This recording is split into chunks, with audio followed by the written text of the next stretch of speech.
Matapos ang matinding paghaharap ng Saionji twins laban kay Seba na isinakripisyo ang kanyang sarili, ay ngayon na lumabas na ang chapter 235 ng Sakamoto Days ay sa wakas masasaksihan na natin ang mga sumunod na eksena matapos masakal ng kuya ni Sheena itong si Seba. At sa kung ano na nga ba ang nangyayari ngayon kina Shin, isang chapter na puno na naman ng bakbakan at thrilling scenes mga kaibigan. Kaya naman this is Mr. Armiken at huwag na natin patagalin pa. Let's go!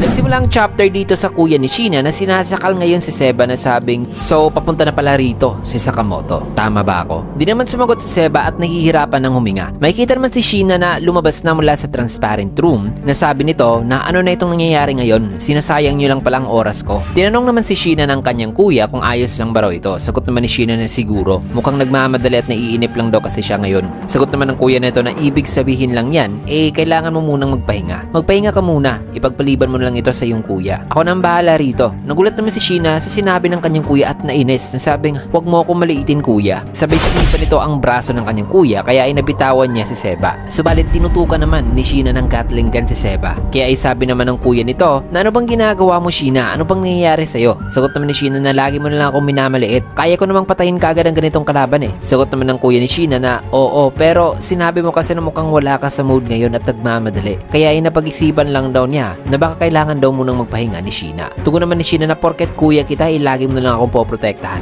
Nakakainis na. May kita naman si Seba na wala ng laban. At nang sinubukan sana ni Sheena na barilin siya ay bigla namang naputol ang kanyang Gatling gun. Bagay na gumulat kay Sheena. May kita naman si Seba na nabigla rin habang may isang electrical wave na nag-appear sa kanyang harap na sabing naukuha raw niya na ang kuya ay nakakainis daw. Sabay may kita na nagbalik pala si Mafuyo suot-suot ang invisibility suit mga kaibigan. Na siya pala ang pumutol sa Gatling gun ni Sheena. Kaya sabi naman ni Seba na Mafuyo, sira ulo ka talaga, bakit ka pa bumalik? Sagot naman ni Mafuyo na alam mo, may napagtanto lang daw siya na ang lahat daw ng mga malalakas sa paligid niya ay may mga tao raw talagang pinoprotektahan, mga taong kanilang ipinaglalaban. Sabi naman ni Seba na ano pang pinagsasabi mo? Binato naman ni Sheena ng mga tipak ng semento si Mafuyo na sinipa naman ito. Sabay sabi pa ni Sheena na ang mga malalakas ay lumalaban para sa iba. Napakawalang kwenta naman yan kasi ang tunay daw ng mga malalakas ay wala rong pake sa iba. Sagot naman ni Mafuyo na okay, gawin mo lang yan. Pero ako, gusto ko lang na makahabol sa iba. Sabay dito na niya inactivate muli ang kanyang invisibility suit. Nasabi naman sa isipan ni Shin na ayan na naman daw ang invisibility suit. Hindi raw niya matatamaan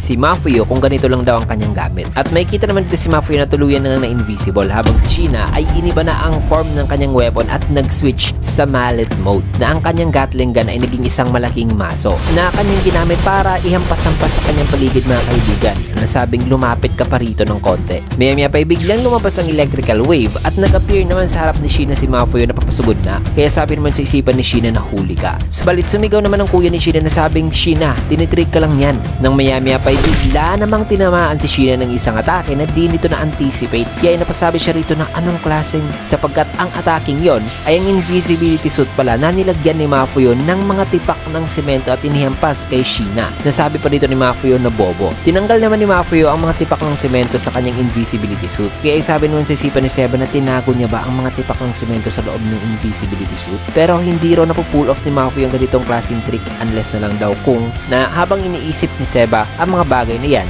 Dito naman sumigaw ang kuya ni Sheena nang bumagsak na si Sheena na sabing, Sheena. Kaya sinabihan naman ni Mafuyo si Seba na ipinaubayan na raw niya kina Amane ang paglilid kina Sakamoto at pag-escort nito. Kaya aalis na raw sila rito. Sagot naman ni Seba na oo. Na sa kanyang isipan ay sabi niya na kailan pa ba raw lumaki ng ganito kabilis si Mafuyo. Subalit nang nakapag-decide na sila na umalis na sana, ay dito naman nagalit ang kuya ni Shin na sabing, teka muna mga tarantado. Nagulat naman sina Seba at Mafuyo at kinakabahan na ngayon mga kaibigan sa presensya ng lalaki. Nasabi pa nito habang nasa tabi ng nahimatay na si Sheena na siya raw pala ang tipo ng tao na namumuhay lang ng mapayapa. Pero ngayon ay nagawa na raw ni Seba, sumobra na raw sila. Kaya dito na nito tinanong ang pangalan ng nakababatang kapatid ni Seba. Nasagot naman ito na siya raw si Mafuyo. Kaya nagpakilala naman ng kuya ni Sheena na ang pangalan niya pala ay si Kipe na ikinagagalak niya raw makilala itong si Mafuyo. Sabay tinanong pa niya ito sa kung sino ba raw ang pinakamalakas sa kanila ni Seba na sino ba raw ang pinakamalakas pagdating sa pagprotekta sa kapatid nito. Bagay na nagpakaba naman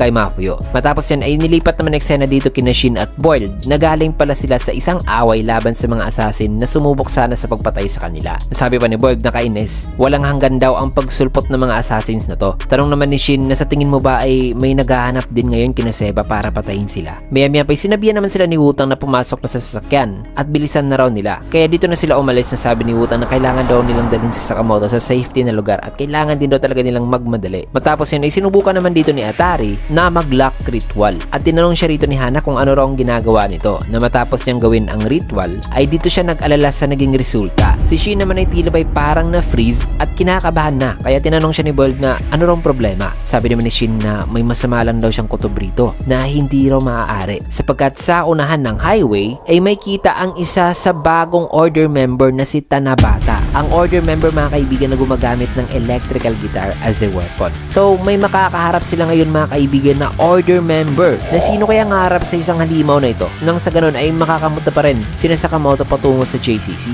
Subalit alam din naman natin na sa JCC ay may order level strength din na naghihintay sa kanila na determinado na ngayon sa pagtalo kina Mafuyo. So paniguradong isang matinding bakbakan na naman ang mangyayari mga kaibigan na masasaksiyan natin sa susunod na chapter kasi dito man natin tatapusin ng video sa last panel na ito. Kaya naman kung nagustuhan nyo yung video, can get a like, comment, follow, subscribe na rin for more videos like this. Maraming salamat and see you guys again on my next video.